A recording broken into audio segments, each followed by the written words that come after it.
Cricket की दुनिया में ना कुछ नाम सिर्फ नाम नहीं होते, वो एक पूरा दौर होते हैं। रफ्तार, जारहाना और बल्लेबाजों के लिए खौफ की अलामत। तो चलिए आज बात करते हैं एक ऐसे ही तूफान की जिसका नाम है वकार यूनिस, जिसे दुनिया रिवर्स स्विंग का सुल्तान कहती है। उन्हें एक नाम दिया गया था जो बल्लेबाजों के दिल में डर पैदा करने के लिए काफी था, टू क्रशर। यह सिर्फ एक नाम नहीं था, बल्कि उनके सबसे खतरनाक हथियार की पहचान थी।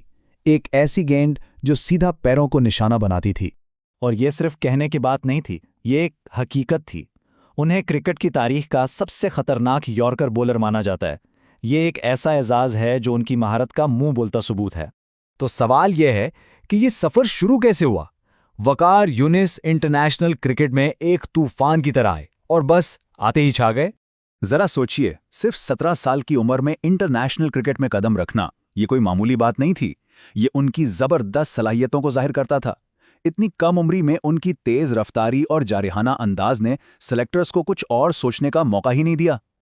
और आते ही उन्होंने विकेटों के अंबार लगा दिए। टेस्ट क्रिकेट की बात करें तो उन्होंने 373 बल्लेबाजों को आउट किया, जिससे वो पाकिस्तान के बेहतरीन बॉलर्स में से एक बन गए। और वनडे इंटरनेशनल में तो उनका जादू और भी ज्यादा सर चढ़कर बोला।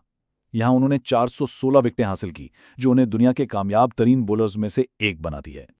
और ये सिर्फ एक दो विकेटें नहीं थीं, उन्होंने 13 बार यानी 13 टाइम्स एक ही वनडे में 5 या इससे ज्यादा विकेटें लीं। ये उनकी मैच जितवाने की जबरदस्त सलाहियत का साफ सबूत है। लेकिन सवाल यह है कि वो इतने मुअस्सिर कैसे थे, उनकी कामयाबी के पीछे क्या राज था। चलिए उनकी तबाहकुन बॉलिंग के फन को जरा समझते हैं। तो उनका पहला और सबसे बड़ा हथियार था रिवर्स स्विंग। अब यह है क्या? ये एक ऐसी टेक्निक है जिसमें पुरानी गेंद रिवायती स्विंग के बिल्कुल उलट आखिरी लम्हे में तेजी से अंदर या बाहर की तरफ मुड़ती है, जिससे बल्लेबाज बिल्कुल बेबस हो जाता है। और फिर आता है उनका दूसरा और सबसे महलिक हथियार, यॉर्कर। ये वो मिसाइल है जो सीधा बल्लेबाज के पैरों की जड़ में मारा जाता है, जिसे खेलना तकरीबन नामुमकिन होता है। लेकिन वकार यूनिस का असल कमाल, उनका जीनियस, इन दोनों चीजों को मिलाने में था। जरा तसव्वुर करें, एक तेज रफ्तार गेंद जो आखिरी सेकंड में रिवर्स स्विंग हो और सीधा बल्लेबाज के पैरों पर लगे।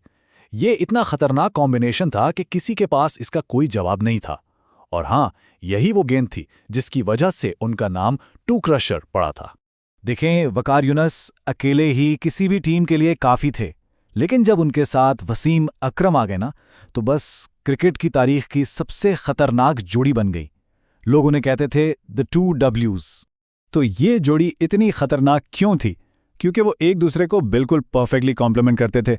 वकार दाएं हाथ के तेज रफ्तार रिवर्स स्विंगर, वसीम बाएं हाथ से हवा में गेंद को नचाने वाले।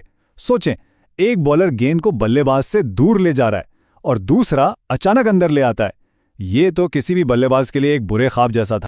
और इसीलिए इसमें कोई शक नहीं कि इन दोनों ने मिलकर दुनिया भर के बल्लेबाजों पर ऐसी दहशत तारी की कि सबने उन्हें तारीख की सबसे खतरनाक फास्ट बॉलिंग जोड़ी मान लिया। खेल से रिटायरमेंट के बाद भी वकार यूनिस का क्रिकेट पर असर खत्म नहीं हुआ। उनका सफर एक खिलाड़ी से एक उस्ताद तक जारी रहा।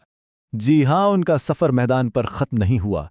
90 की दहाई में दुनिया भर में राज करने के बाद उन्होंने पाकिस्तानी टीम की क़यादत की और रिटायरमेंट के बाद वो कोच और तज्ज़ियाकार के तौर पर अपना तजुर्बा अगली नस्ल को दे रहे हैं। तो आखिर में वकार यूनिस की लेगेसी है क्या? सीधी सी बात है, वो यॉर्कर के बादशाह थे, विकेटें लेने में सबसे तेज बॉलर्स में से एक, वसीम वकार की उस लेजेंडरी जोड़ी का एक अहम हिस्सा, और सबसे अहम बात, वो पाकिस्तान के फास्ट बॉलिंग अटैक की पहचान थे। वकार यूनिस ने यॉर्कर को एक आर्ट बना दिया। लेकिन एक सवाल है जो आज भी पूछा जाता है कि उनके बाद इस मुश्किल और तबाहकुन फन को जिंदा कौन रखेगा और इसे नई बुलंदियों तक कौन ले जाएगा।